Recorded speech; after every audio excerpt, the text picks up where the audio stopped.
Bien, vamos a continuar trabajando con la noción de proyección ortogonal y esta noción es realmente muy importante porque es la que nos va a permitir en definitiva terminar de resolver el problema esencial de esta unidad, que es el de aprender a construir bases ortonormales para espacios vectoriales o subespacios vectoriales de generación finita. Bien, empecemos entonces trabajando esta idea y partamos de la manera más intuitiva. Cuando nosotros pensamos en la proyección, pensamos en la sombra, ¿no?, que puede dejar un objeto sobre algún otro objeto. Usualmente proyectamos rectas sobre otras rectas, rectas sobre planos, etcétera, etcétera. ¿No es cierto? Bien, en esta ocasión lo que queremos es empezar a proyectar vectores sobre subespacios vectoriales. Así que aquí vamos. Sea para este efecto B una familia finita de vectores, v sub 1, v sub 2 hasta v sub n, una base, pero no cualquier base, va a ser una base ortonormal del subespacio vectorial W de V. O sea que aquí tenemos un espacio vectorial V y uno de sus subespacios, supongamos que es este plano, solamente con fines ilustrativos, y lo que queremos mostrar es de que en efecto todo vector X se puede descomponer como una adición de este vector proyección. Así se lee, proyección ortogonal de X sobre W, o sea, sobre el subespacio vectorial W, más X y en el superíndice el símbolo de la ortogonalidad, que se lee componente ortogonal de X respecto a W, ¿no? Entonces, en el esquema queremos descomponer cualquier vector X de V como la adición de un vector proyección, ¿sí? Y al ser un vector proyección tiene que pertenecer a W, y además con un vector que va a ser normal a todo el subespacio vectorial W. Es decir, que el componente ortogonal de X tiene que ser ortogonal a W. ¿Eso qué quiere decir? Que el producto interno de X con W, ¿sí?, siempre va a ser igual a 0 cuando W sea un vector de este espacio. En otras palabras, estamos diciendo de que el componente ortogonal es ortogonal en efecto a cada vector del subespacio vectorial W. Muy bien. Entonces, ¿cómo se encuentra este vector proyección? Pasemos a, a construir esta idea. Es muy sencillo. Voy a mantener nuestro dibujo, ¿sí? Y de acá vamos a hacer lo siguiente. Sabemos que la adición de estos dos vectores verdes nos tiene que dar el vector negro, es decir, que el vector proyección de X sobre W más el componente ortogonal de X nos tiene que dar X. Por lo tanto, el vector proyección lo podemos despejar de la siguiente manera, como el vector X menos el componente ortogonal, ¿no es cierto? Pero, por otro lado, nos dice que este vector pertenece a W.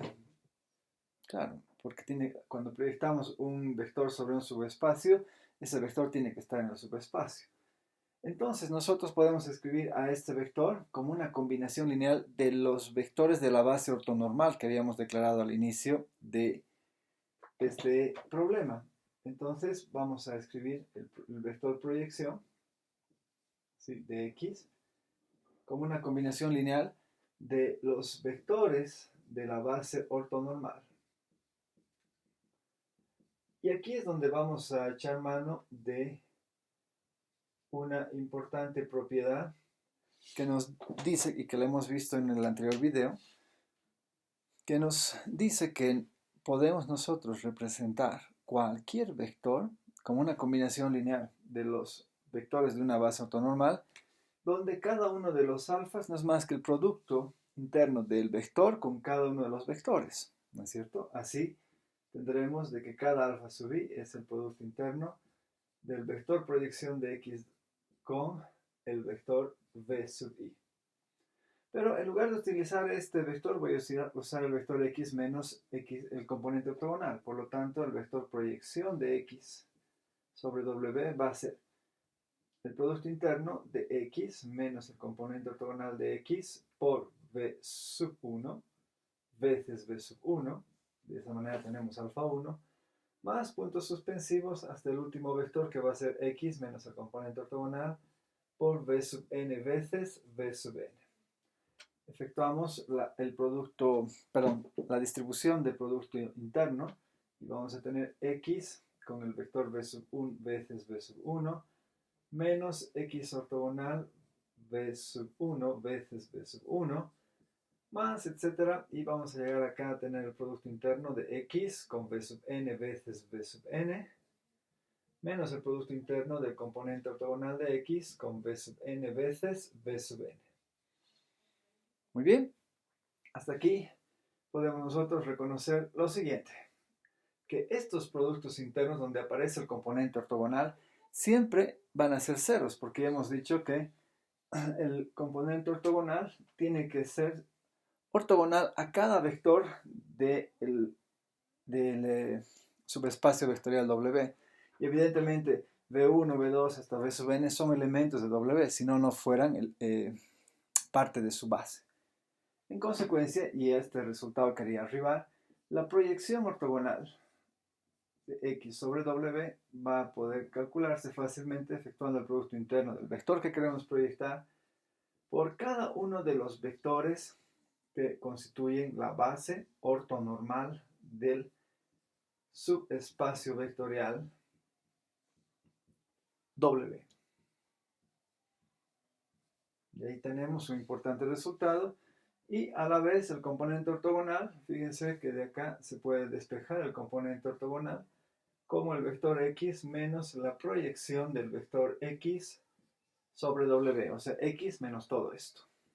X menos el producto de x con v sub 1 veces v sub 1 menos el producto de x v sub 2 veces v sub 2 menos, y así hasta obtener x v sub n veces v sub n.